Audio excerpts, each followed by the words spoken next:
You know, some of the most powerful life lessons don't come from the latest bestsellers, but from stories that are literally thousands of years old. Today, we're going to unpack one of those, a fable that feels like it could have been written for the age of social media, but actually comes from ancient Greece. Just think about that line for a second. All he needed was a dress like theirs. Wow. This single idea from Aesop kicks off a timeless story about ambition, identity, and the huge mistake of confusing how we look with who we actually are. It's a story about a mask and the price you pay for wearing it. Okay, let's dive right in.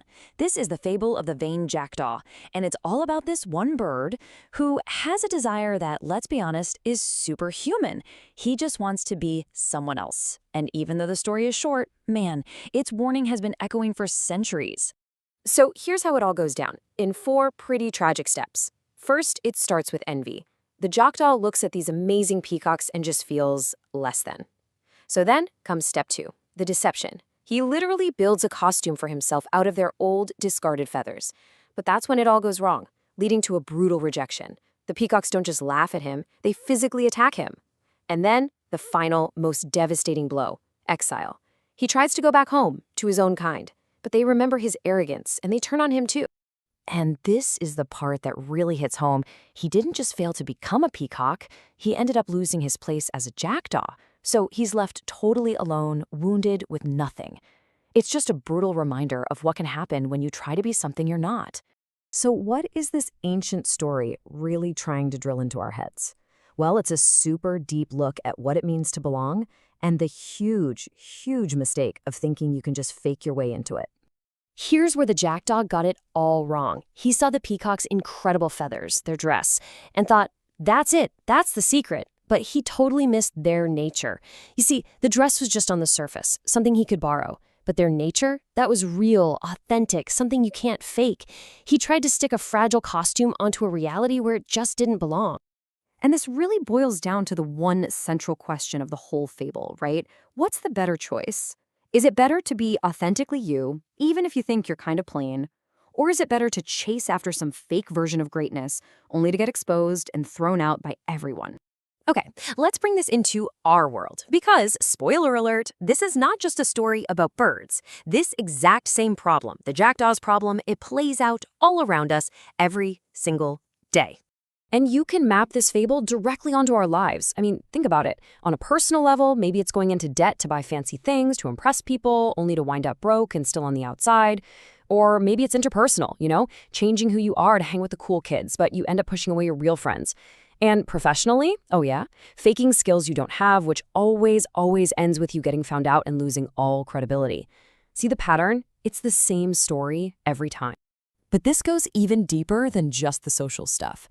This fable is pointing to a really profound psychological and, spiritual truth about who we are at our core, and why it's so dangerous to turn our backs on that. You know, a lot of spiritual traditions actually have a name for this mask. They call it the false self. It's that personality we build to get likes, to get approval, to fit in. But when we do that, we're rejecting our dharma, which is basically our own unique, authentic path in life. The real sin here isn't being ordinary. It's being fake. I mean, what a powerful idea. Your true strength, your unique talents, all your potential, it all comes from your authentic self. So when you cover that up with a mask, you're pretty much blocking the very source of your own power. And man, this next quote just nails it. Any pretense is always temporary. Sooner or later, the wind of truth, a real challenge, a crisis, a tough situation is gonna blow, and those borrowed feathers will get ripped right off, leaving you totally unable to fly. All right, so knowing all this, how do we make sure we're not being that jackdaw? How do we learn to embrace our own feathers, whatever they look like? Okay, here are 4 really powerful mantras you can take from this story. Think of them as your personal toolkit for staying authentic. I am proud of my origin and secure in my identity. I do not need borrowed feathers to be worthy of the sky. I value the loyalty of my peers above the envy of strangers. And I grow through my own efforts, not through others' cast-offs. These are basically declarations of your own self-worth. So let's think about this for a second. With all the humiliation and all the pain that poor bird went through, what do you think was the single most painful part of his lesson? You might think it was getting rejected by the peacocks he wanted to be like, but it wasn't. The most painful part was being rejected by his own kind, the very community he looked down on and left behind. That's the deepest cut of all, losing the only place you ever truly belonged. And that, right there, is the big, beautiful takeaway from this whole story. The goal isn't to be embarrassed by who you are. It's to find the unique power, the majesty in your own self, in your own black wings, and to fly with the people who get you. Because at the end of the day, living like an imposter means you're always carrying this constant, heavy weight, the fear of being exposed. Being authentic isn't just about being a good person. It's about being free. Free from that fear and free to actually soar.